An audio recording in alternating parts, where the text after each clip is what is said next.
President Trump stated, and I quote again, "We are going to run the country until such time that we can do a safe, proper, and judicious transition," end quote. The government of Venezuela has characterized the United States' action as a military aggression carried out in civilian and military areas and as a flagrant violation of the Charter, posing a threat to international and regional peace and security.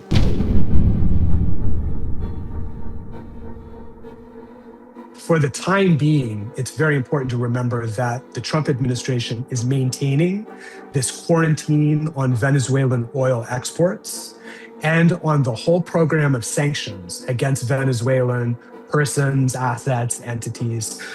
And that's part of their pressure campaign to try to morph the regime into a more pro-US stance. Until that changes, we'll have naturally fewer Venezuelan barrels making their way into global markets.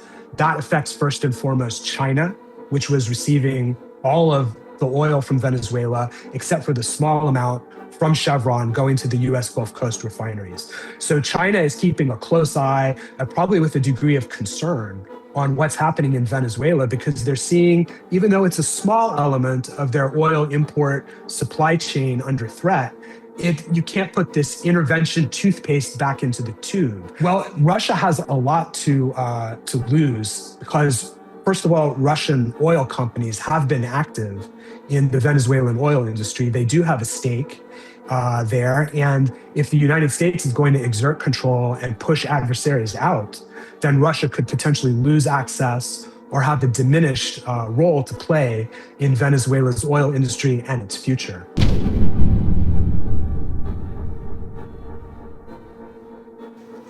As we speak, President Maduro is being held in New York, accused by U.S. authorities, along with his wife, Celia Flores, of serious criminal offenses.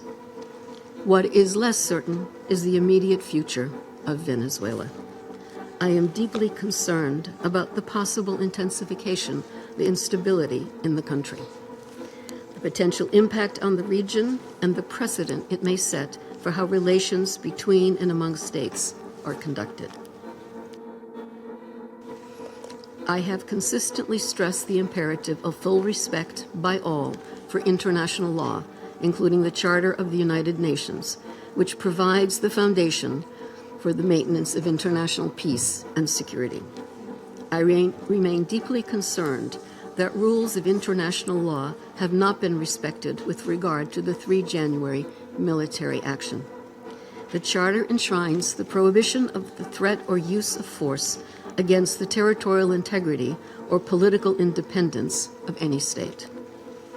The maintenance of international peace and security depends on the continued commitment of all member states to adhere to all the provisions of the Charter. Mr. President, Venezuela has experienced decades of internal instability and social and economic turmoil. Democracy has been undermined. Millions of its people have fled the country. The situation is critical, but it is still possible to prevent a wider and more destructive conflagration. I call on all Venezuelan actors to engage in an inclusive, democratic dialogue in which all sectors of society can determine their future. This entails the full respect of human rights, the rule of law, and the sovereign will of the Venezuelan people.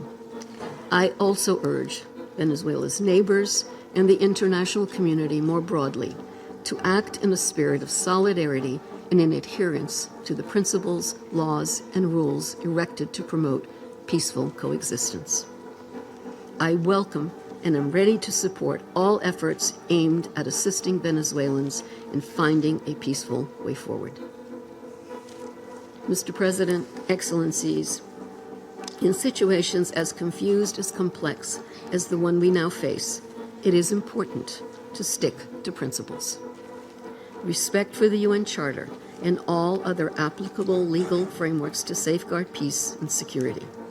Respect for the principles of sovereignty, political independence, and territorial integrity of states. The prohibition of the threat or use of force. The power of the law must prevail. International law contains tools to address issues such as illicit traffic in narcotics, disputes about resources, and human rights concerns. This is the route we need to take. Thank you, Mr. President.